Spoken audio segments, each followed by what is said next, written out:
Nous sommes au studio de Radio Vatican, Vatican News. Nous recevons aujourd'hui une grande hôte qui nous vient de la République démocratique du Congo.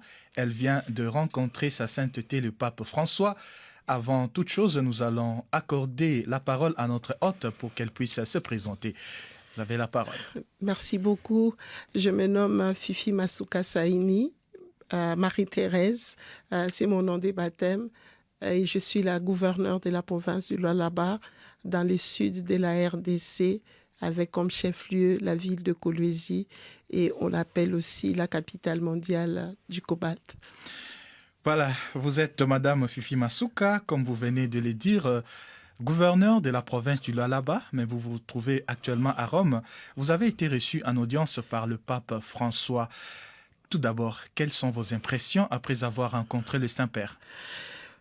Pour une chrétienne que je suis, d'abord je dirais c'est une grâce que mes pieds puissent fouler la terre sainte pour nous les catholiques. Une grâce qui me permet en ce moment de dire un grand merci à sa sainteté le pape qui a permis en peu de temps d'accepter de me recevoir en tant que chrétienne, en tant que cette fille qui a grandi dans la pauvreté, mais que Dieu a relevée. C'est une grâce pour toute ma famille, une grâce pour la province du Lualaba en particulier, et une grâce pour la République démocratique du Congo. Encore une fois, au nom de toute la population, j'ai dit merci pour ces temps qu'il a pu consacrer pour nous. Merci, vous êtes notamment réputée comme une laïque engagée dans l'Église et même dans la société, avec une grande dévotion à la Vierge Marie. Votre foi vous a conduit à construire notamment des grottes mariales. Vous avez participé à la réhabilitation de plusieurs églises également et de plusieurs autres structures de l'Église. Qu'est-ce qui motive autant votre foi à faire toutes ces actions ? C'est ma manière à moi de pouvoir dire merci. Merci à mon Dieu, le Dieu qui m'a sorti vraiment de la poussière pour faire de moi cette femme que je suis aujourd'hui. C'est ma façon pour moi de pouvoir aussi montrer à ceux qui ne croient pas, de croire que Dieu peut faire, que quand on a la foi, on peut même déplacer les montagnes. C'est la Bible qui dit, même avec une petite foi, vous pouvez faire beaucoup. Donc la raison pour moi est de montrer aux yeux du monde que l'Éternel Dieu, la Sainte Vierge Marie, que je suivais depuis toute petite, a fait de miracles dans ma vie. Comment dire merci? Ce n'est qu'avec le peu de moyens que j'ai pu avoir, c'est de construire de grottes, c'est réhabiliter les églises. Pourquoi pas en construire là où il n'y en avait pas, pour que ceux qui ne les connaissent pas puissent le connaître, ceux qui ne l'aiment pas puissent aimer Dieu de plus que moi. Voilà la raison de toutes ces réalisations. Et vous êtes également réputé pour vos actions à caractère caritatif, philanthropique et humanitaire. Ceux qui vous connaissent soulignent votre sensibilité envers les pauvres, les vulnérables, la promotion de la femme et l'éducation de la jeune fille. Et à ce sujet, quelle est votre motivation de fond ? Tout d'abord, en tant que femme, je ne peux qu'être un exemple pour les autres jeunes filles, pour les petites filles, pour même toutes les femmes. Pourquoi pas? Aujourd'hui, je crois que la foi catholique, ma foi chrétienne, me pousse à faire mieux, à aller vers ceux qui n'en ont pas, parce que je viens de ceux qui n'en ont pas, à pouvoir aider ceux qui sont dans le besoin. C'est ça, même la doctrine de la foi catholique, c'est de venir en aide à ceux qui n'en ont pas. Il est possible d'aider même avec le peu qu'on a. Mais dans mon cas, aujourd'hui, l'Éternel a fait de moi cette gouverneure. J'ai la possibilité de pouvoir créer, de pouvoir construire, de pouvoir aider. Donc, je ne peux que faire ce que Dieu a fait pour moi. Je suis très sensible à ceux qui sont dans la vulnérabilité. Ces gens-là n'ont personne. Si chacun de nous peut faire quelque chose, je crois que nous pouvons changer le monde. Je crois que nous pouvons donner du sourire à ceux qui n'en ont pas. Les jeunes filles, dans les cas de ma province, là-bas, il y en a beaucoup qui sont dans les mines. Nous faisons ce que nous pouvons en tant qu'autorité pour les sortir dans les mines, mais beaucoup plus, je l'ai fait avec l'aide de certaines religieuses, de certaines fondations qui me permettent de pouvoir construire des orphelinats, construire les hospices de vieillards, construire les écoles afin que toutes ces jeunes filles puissent avoir une très bonne éducation et pourquoi pas demain, elles peuvent me remplacer. Vous avez parlé des jeunes filles qui sont dans des mines et dans les contextes actuels de votre pays, la République démocratique du Congo, comment pouvez-vous décrire la situation de la jeune fille et de la femme en général? Il n'y a pas que les mines aujourd'hui, là où se trouvent les jeunes filles en République démocratique du Congo. Nous sommes sans ignorer que la République démocratique du Congo est attaquée. Notre pays est en guerre et nous connaissons qui aujourd'hui est derrière tous ceux qui sont en train de vouloir déstabiliser la République démocratique du Congo. Il y a des rebelles, il y a des pays que nous connaissons, nous tous. Nous savons que le Rwanda est derrière tout ça, mais nous pensons aussi à toutes ces jeunes filles qui fuient la guerre à longueur de journée, qui sont sur la route, violées, tuées. D'autres sont tuées parce que seulement par moment elles portent le chapelet, parce que par moment seulement elles citent les noms de Jésus-Christ. Donc toutes ces filles-là sont des filles aussi vulnérables et que nous prions pour ces filles-là. Nous allons aussi par moment vers ces enfants, ces jeunes filles qui sont en proie à la guerre. Mais aussi, il y a beaucoup de jeunes filles qui sont aussi violées dans les mines, non seulement les mines de Lualaba, mais les mines de partout dans le monde, mais spécialement en RDC. Raison pour laquelle nous nous mettons avec certaines ONG, avec certaines autorités pour pouvoir tant soit peu, retirer les enfants, retirer les jeunes filles dans les mines, leur donner les possibilités ou les opportunités de pouvoir changer de vie, pas seulement aller à l'université, mais par des formations qui leur donnent aussi le sens à la vie. Donc nous sommes derrière toutes ces filles et nous n'allons pas arrêter.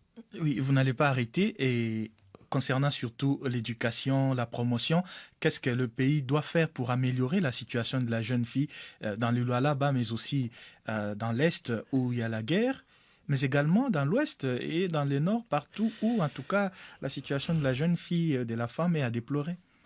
Nous encourageons tout d'abord tous ces projets qui sont en train de se faire tant soit peu. Nous pensons à ce grand projet de 145 territoires, les développements par la base. Nous avons vu quelques écoles qui ont été construites dans des conditions très difficiles à cause de nos routes qui sont dans des lieux beaucoup plus reculés. Mais nous saluons aussi aujourd'hui parce que hier, nous avons commencé ce grand projet de développement à la base des 145 territoires. Il y a eu des erreurs et ces erreurs sont en train d'être corrigées. Nous avons, le gouvernement a pensé commencer par aujourd'hui à réhabiliter les routes pour pouvoir aller vers les centres les plus reculés, nos villages, pour construire les écoles. Non seulement au niveau de tout le gouvernement, mais nous avons aussi les gouvernements provinciaux, notre gouvernement provincial dans le Lualaba, construit aujourd'hui les écoles dans les fins fonds de Lualaba. Des grandes écoles, des petites écoles, les centres de santé, parce qu'on ne peut pas aussi aller à l'école si on est dans des conditions sanitaires qui ne sont pas bonnes. Donc, à nous, le gouvernement provincial du Lualaba, nous sommes dans les développements. Je crois qu'aujourd'hui, le grand village qui était hier la province du Lualaba, les territoires, avec l'avènement de 26 provinces. Aujourd'hui, nous avons une province qui est en plein développement, il y a des sous-sols très bien garnis par la bénédiction divine, mais que la population a été pauvre. Mais comme nous le disons, il faut commencer quelque part et nous avons commencé les développements de la province du Lualaba qui, demain, changera la vie de toute la population. C'est ça, les débuts des développements. Quels sont les points marquants qui concernent ce développement de la province du Lualaba que vous avez commencé, les structures que vous avez déjà mis en place, ce que vous avez déjà construit. Pouvez-vous nous donner quelques exemples? Nous avons commencé par les routes, parce que sans route, il n'y a pas le développement. Nous pensons qu'aujourd'hui, nous sommes allés à au-delà de 150 kilomètres en asphaltage. Nous sommes au-delà de plus de 3000 kilomètres en terre battue. Ce sont des exemples. Nous sommes en train de relier nos 5 territoires par des routes ou autoroutes. Aujourd'hui, nous parlons par exemple de le corridor de De Lobito, Lobito? qui doit prendre les rails par l'international. Mais nous, en province, nous sommes en train de prendre le Lobito par la route qui relie pratiquement 4 territoires. La province du Lualaba est subdivisée en 5 territoires, mais pour aller vers le Lobito, vous passez par 4 territoires. Et la route est un grand chantier. Quand vous arrivez au Lualaba, les chantiers se sont ouverts partout. L'aéroport international de Lualaba qui sera inauguré d'ici le mois de juin, qui aujourd'hui, si vous voulez venir demain, quand vous viendrez au Lualaba, vous n'avez pas à passer par Lubumbashi ou par Kinshasa. Il y aura des vols internationaux directs qui vont descendre sur la ville de Kolwezi. L'aérogare est totalement terminée. Nous sommes en train de réhabiliter la piste, la tour de contrôle, construire par réhabiliter, tour de contrôle, caserne de pompiers. En ce qui concerne les bâtiments, le gouvernorat est totalement construit. Le deuxième gouvernorat, l'Assemblée provinciale, nous citons la direction des recettes. Nous avons pratiquement beaucoup de bureaux de l'administration qui sont en train d'être construits et même d'autres sont terminés. Nous passons sur le point de l'éducation. Dans tous les 5 territoires, nous sommes en train de terminer les constructions des écoles, grandes écoles, nous pouvons dire les grandes écoles modernes dans les territoires. Sans oublier l'université. L'université de Kolwezi est en train de s'habiller d'une nouvelle robe qui va accueillir plus de 3000 étudiants, hommes, cliniques universitaires ainsi que les auditoires modernes sont en train d'être construits. Nous pensons en fin de l'année, nous pouvons avoir notre université. Les chantiers dans la province du Lualaba sont à plus de 150 chantiers. Ils sont en train d'être terminés. Le premier lot va être inauguré au mois de février. Le deuxième lot sera inauguré au mois de juin et nous continuons jusqu'en fin mandat. Toutes ces constructions ont été commencées il y a seulement 3 ans et quand vous y venez, il y a de nouvelles cités qui se créent. Je crois qu'il y a un bon vent. Il y a beaucoup de réalisations Beaucoup en de cours. réalisations. Et retournons un peu sur la situation de la jeune fille. Vous êtes également engagé dans la Fondation Pape François pour l'Afrique. Qu'en est-il de votre engagement dans cette fondation, de votre contribution? En tout cas, ma contribution, à chaque fois le besoin se présente, nous ne manquerons pas parce que cette fondation touche beaucoup plus ceux qui sont vulnérables. Et comme vous l'avez dit, c'est un point chez moi qui est beaucoup plus important qu'en ce qui concerne ceux qui sont vulnérables. Donc, la province du Lualaba, moi personnellement, en tant que chrétienne, je soutiens totalement la fondation Pape François qui a ses bureaux au niveau de Kinshasa et dont j'ai demandé à Saint-Pape si on pouvait ouvrir le bureau, une extension au niveau de Lualaba parce que là-bas aussi, nous avons besoin de construire, nous avons besoin d'aider la fondation qui peut aller vers le plus vulnérable pour l'éducation de la jeune fille. Donc nous sommes très proches avec la fondation et nous croyons en la fondation, dans toutes les œuvres qu'ils sont en train de faire et nous sommes aussi parmi ceux qui aident la fondation. Parmi ceux qui aident, maintenant une question vraiment personnelle qui vous concerne. Vous êtes une femme de grande foi et en même temps vous êtes une actrice politique. Je voudrais demander comment est-ce que vous conciliez votre foi et la politique que vous menez? Je me rappelle quand j'ai commencé la politique en 2006, beaucoup de prêtres et spécialement les évêques, je peux citer notre archevêque Fulgence Muteba était parmi les prêtres à l'époque qui m'accompagnaient dans la foi chrétienne, qui m'a montré aussi que j'avais la dévotion mariale. Mais je me rappelle le conseil qu'il m'avait dit. Il m'avait dit, tu peux aller à l'assemblée, tu vas amener la Vierge Marie à l'assemblée. Et je me rappelle, on m'appelait Moana Maria à l'Assemblée nationale, la fille de Marie à l'Assemblée nationale. C'est très, très facile. Je pense que nous ne devons pas laisser la politique, nous les chrétiens, nous restons à part.